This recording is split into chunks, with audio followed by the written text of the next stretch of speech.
Alright folks, so this is the Forerunner 165, Garmin's newest Forerunner, and for the money, this comes with a very solid set of features, many of which came from the higher priced Forerunner 265. And at $150 to $200 less than the 265, a lot of you out there may be curious what makes up that difference and if the 165 will suit you well, or if you should spring for the additional features of the 265, and that's what this video is all about. So I'm going to try to keep this video mainly focused on the differences between these two watches, and I'll certainly mention many of the core features that they share, but I'd rather spend more time explaining the differences and if you could actually benefit from those features. And I won't be going over just health features, smartwatch features, sport profiles, as well as training performance feedback, but I'll also get into a lot of more nuanced stuff like little differences in usability like data fields, there's hotkeys, and even how they differ with Garmin's other devices and accessories like their H1 Pro heart rate strap. But along with this video, I'd also encourage you to check out my full in-depth reviews of each of these watches, just so you can get a better idea of what they can do and how they perform. And I'll have those videos linked down in the description below. Oh, and if you do happen to find the information in this video to be useful, do me a quick favor and just hit that like button down below.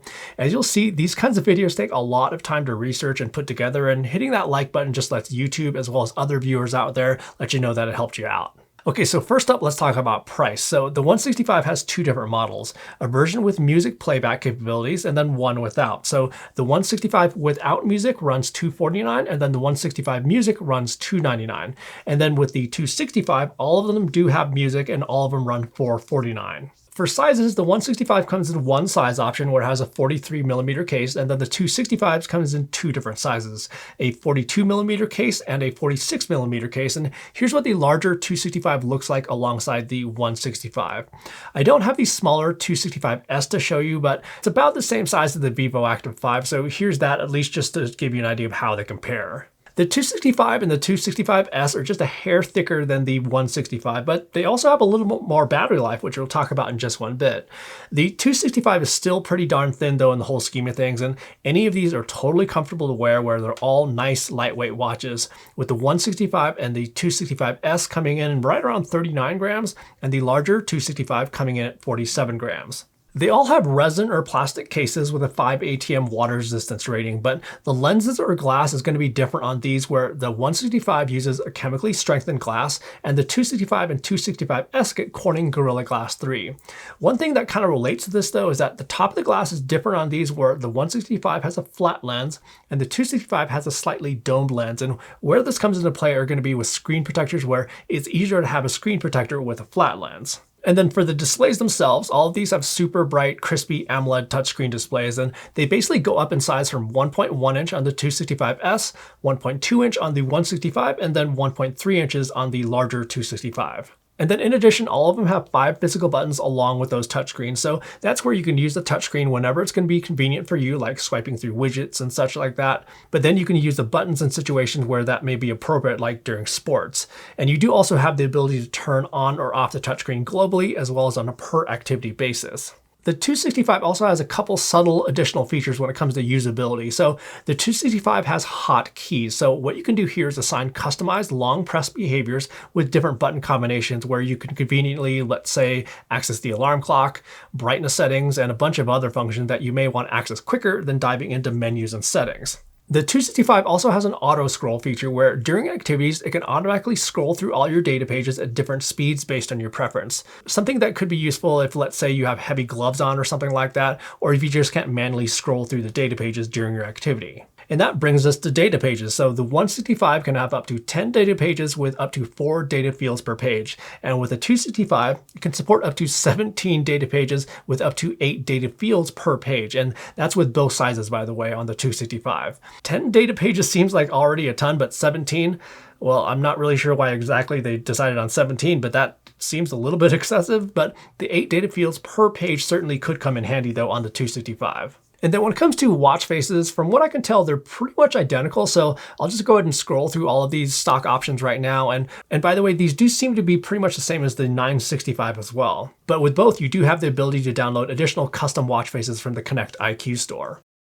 And another thing that the 265 gets that's not on the 165 is their red shift mode, which turns the entire display red, orange, or green during sleep mode, and really whenever else you want to enable that. And these colors can be easier on the eyes during nighttime hours to not mess with your circadian rhythm. And I did ask Garmin, by the way, if the redshift mode was going to be coming to the 165 via a software update, but they said there's some sort of limitation with the 165, so it won't be getting that mode. And then when it comes to battery life, the 265 is going to edge out the 165 here, where if you're not using the always-on display and using gesture mode, you can get up to 11 days on the 165, and then anywhere from 13 to 15 days on the 265 or 265S. If you do choose to use the always-on display mode, bank on more like 4 days or so out of the 165 and then about 5 to 7 days on the 265 or 265S. And then when it comes to battery life for recording outdoor activities, again, the 265 is going to edge out the 165 in comparable modes, and the 265 also does have additional modes with its dual frequency satellite chipset, which increases accuracy but also does consume a bit more power. And then for smartwatch features, they're identical here, where all of them get text and notifications.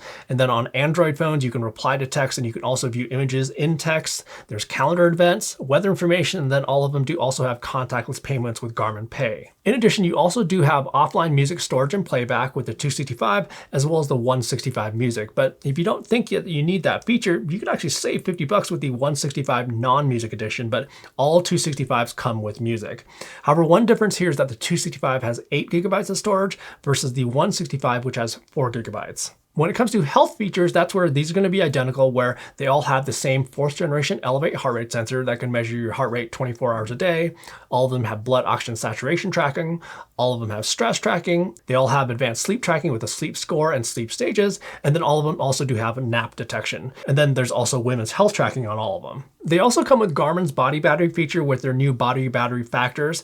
They also have Garmin's morning report feature. And then all of them also do have the daily summary feature, which gives you a little explanation of what kind of day you had at the end of each day. The 265 also has Garmin's sleep coach feature as well, which gives you a sleep suggestion based on your previous night's sleep as well as what you did that day.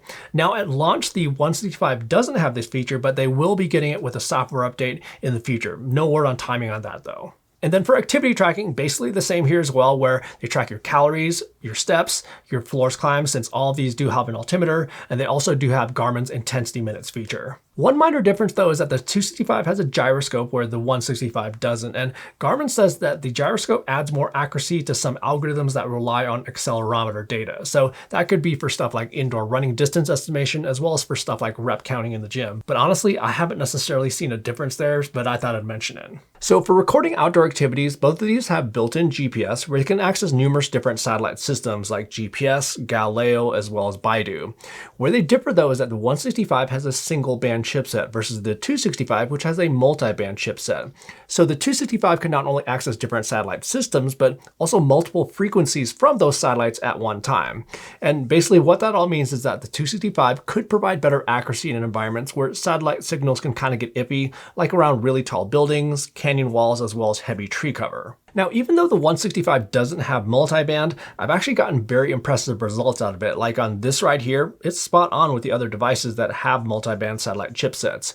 Even the GPS tracks look basically identical between all these devices, so under most circumstances, the 165 will do just great and will be just as good as the 265.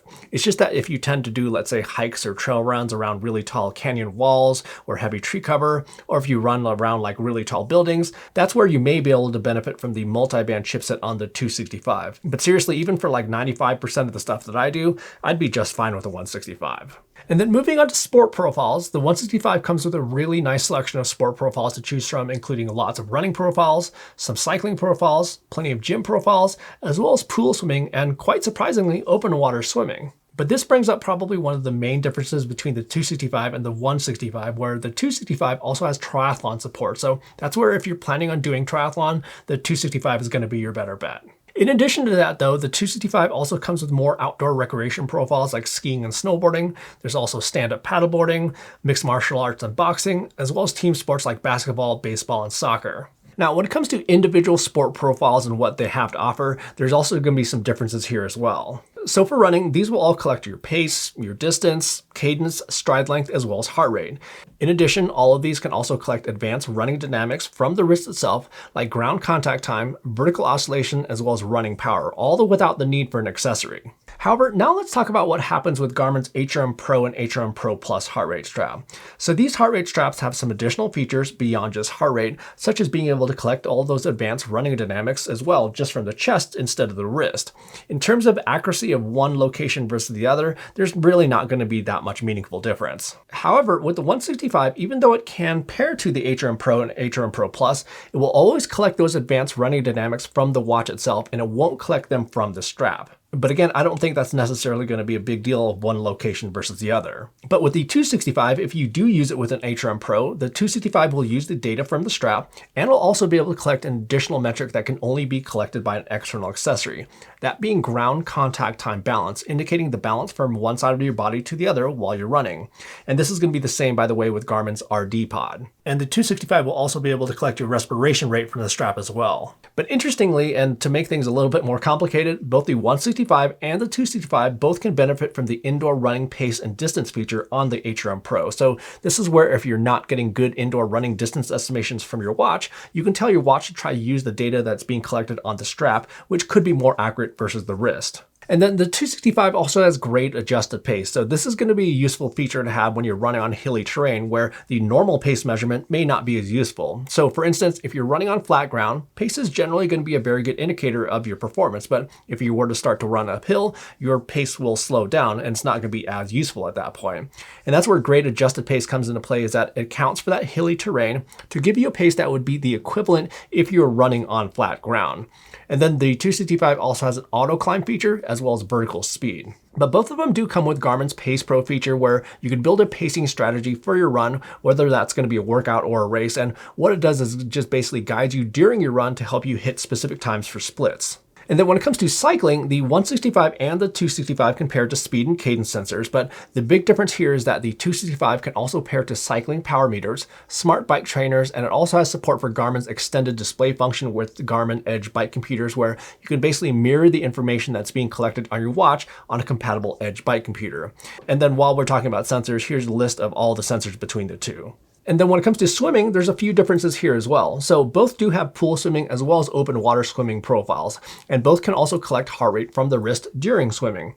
However, the 265 also has the additional capability of taking advantage of the heart rate storage feature on the HRM Pro and HRM Pro Plus heart rate straps, where you can use one of these straps while you're swimming for more accurate heart rate than what you can get from the wrist. And again, even though the 165 can pair to the HRM Pro Plus heart rate strap, it can't take advantage of that heart rate storage and download feature. And the reason you need that feature, by the way, is that Bluetooth and ANT+ signals don't travel well through the water. And then the 265 also has additional pacing alerts for pool swimming, pool swim workouts, as well as being able to calculate your critical swim speed. And then for more just general training features that you can use across multiple different kinds of activities, you'll be able to create and follow long structured intervals with both. But the 265 also has the additional capability of doing open repeats, meaning that you can just go ahead and do whatever pace that you like for however long, and then you just go ahead and press the lap key to switch between intervals and rest periods. And then you can also go ahead and do targeted training as well with both of these if you'd like, if you want to hit a certain distance, hitting a certain distance in a specific time, or hitting a certain distance at a specific pace or speed.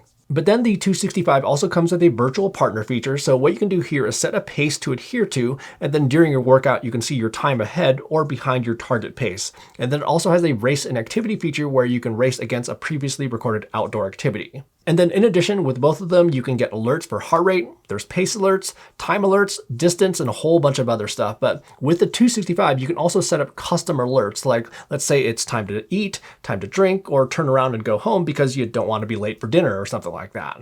And then related to that, on both the 165 Music Edition as well as the 265, there's also audio prompts during workouts through a pair of Bluetooth headphones, but also just your phone speaker if that's nearby. And there's also a performance condition feature on the 265, which can give you a real-time assessment of your current fitness level during the first 6 to 20 minutes of your workout, which can be a good indicator of your fatigue level at the time. Oh, and then the 265 also does have a guided lactate threshold test for running with an accessory. Oh, and then one more difference is that with strength training and gym style workouts that you can download from Garmin Connect, the 265 has on-screen animations for workouts and muscle maps, where the 165 doesn't have this feature. Okay, so that's what you can do with the 165 and the 265, but now let's talk about all the training and performance feedback that you'll get from all your workouts. So with the 165 and the 265, you'll get a training effect for each workout in regards to how that particular workout is impacting your aerobic or anaerobic fitness level. And then you'll also get performance-related feedback like your VO2 max for running, as well as a race predictor for common running race distances. But with the 265, you can also get your VO2 max for cycling, since it can pair to cycling power meters. And then on the running side of things, there's also a lactic threshold measurement. Beyond that though, the 265 also gets training load and training status, which takes all of that kind of stuff one step further. So the 265 will first calculate your load for each workout. So load is a measurement of the amount of strain on your body based on heart rate. So for instance, you could go do like a 4-hour hike and keep your heart rate relatively low while still burning a lot of calories during that time, and you'll likely have a relatively low load for that activity. Conversely, you could go do a super intense 1-hour bike ride or run and have a training load that's much higher than that 4-hour hike just because you spent more time in higher heart rate zones. But basically, load can be a better way of understanding the strain of your workouts and can be beneficial when it comes to longer term training trends, and that kind of leads us into training status. So training status takes training load along with some other factors to give you an indication of if your training is actually productive or not. So basically more of a bigger picture over time versus training effect, which is more of an individual workout assessment. And for the kind of training statuses that you could have, these could be that you're productive or peaking, as in you're crushing your workouts and maybe ready for a race or something like that, all the way down to strained or unproductive, meaning that you're maybe training too much and not recovering well enough. And then for the individual metrics that factor into your training status, so these are going to include your acute load, which is your total training load over the last 7 days. And then there's also another breakdown of the last 7 days showing a representation of load in different zones, so low aerobic, high aerobic, or anaerobic zones. And then there's also load ratio, which is more of a longer term comparison of how your acute training load over the last 7 days compares to your longer term chronic training load over the last month or so. And this particular feature could be useful, especially if you're trying to increase training volume or decrease for that matter. So when you're trying to increase training load, like let's say building up to a marathon or something like that, it can be helpful to make sure that you're not necessarily increasing your load too quickly. So that's where load ratio can come into play. But then training status also includes a breakdown of your 4-week load focus. So here's where you can see a breakdown of time spent in different zones over the last 4 weeks and where you're hitting the ideal amount of training in zones or maybe areas where you need more focus. And then also factored into training status is your VO2 max history over the last 4 weeks. And that weird little dip right here, by the way, I think has to do with a workout where I had a heart rate monitor kind of freak out, which skewed my VO2 max calculation. And then finally, there's also recovery time and HRV status, which are also factored into training status. The 165 actually does come with both a recovery time advisor as well as HRV status, which are very useful tools when assessing your recovery, but the 265 is basically able to utilize both those metrics and take them one step further. So you may be wondering, do I need training status? Well, that's where if you want to get more detailed information like tracking your training load trends over time, as well as tracking time spent in different training zones, along with trends in your VO2 max, that's where training status can come into play. And then the 265 also has one more feature that goes beyond all that called training readiness. And as the name implies, it's letting you know how well prepared you are at the moment for your next training session. And your training readiness score factors in your last night's sleep, your current recovery time, your HRV status, but then also takes into account your training load, as well as your sleep history and stress history to give you an estimate of how ready you are for your next training session. So bigger picture when it comes to all these training and performance feedback features, with the 165, it does have tools in there to assess your training and recovery, but more on a shorter term basis. But with the 265, it gives you a bigger picture assessment of your training history, how you're performing, as well as how ready you may be for future training. And then for navigation, both of these have breadcrumb style navigation where it'll give you a breadcrumb trail of your outdoor activity as you go along. Plus, you'll also be able to navigate back to your start location using that little breadcrumb trail. And then you also have the additional capability to load in routes from Garmin Connect, which you can use to follow along your hike or bike ride or something like that. And it is breadcrumb style routing, so what this means is that it's plotting along your location as you go, but none of them have full-blown maps like what's found on the Forerunner 965. One difference in navigation features though is that the 265 also gets Garmin's up ahead feature. So what this does is that when you're building your route in Garmin Connect, you can add specific waypoints to mark locations of, let's say, rest stops, aid stations, food stops, basically whatever you'd like. And on the route, you'll get projected distances to those points with alerts when you actually get to those locations. Okay then, so yeah, that's pretty much every difference I found between these two watches, and both of these are very capable watches, but there are going to be some differences like the additional sport profiles on the 265, like triathlon and outdoor recreation profiles, more training performance feedback, as well as cycling power meter support, and full compatibility with Garmin's HRM Pro Plus heart rate strap. The 265 also does come with that dual band satellite chipset, but realistically, I think all those other differences are going to be more meaningful than accuracy that may be better in just certain situations. Anyhow, I hope this video helped you figure out the differences between these two watches, and if it did, do me a favor and just quickly hit that like button down below, and also subscribe to the channel for plenty more videos just like this, including some more comparisons that are coming soon. In the meantime, happy running, and we will see you in the next video.